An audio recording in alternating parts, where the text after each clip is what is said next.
Dicevamo, se un bambino si vuole avvicinare alla musica nel 2030, secondo te Sì, che cosa fa inizialmente?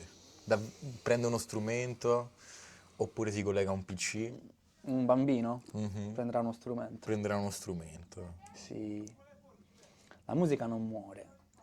La tecnologia può avanzare quanto vuoi, però ci sono delle cose che sono talmente viscerali, cioè nel senso, tu non puoi cancellare in pochi anni Una storia, una storia chissà, così millenaria lunga, forse. più che millenaria. Sì. Perché io non ho idea di quando realmente l'uomo abbia iniziato a battere il tempo, Esatto. a costruire i flauti.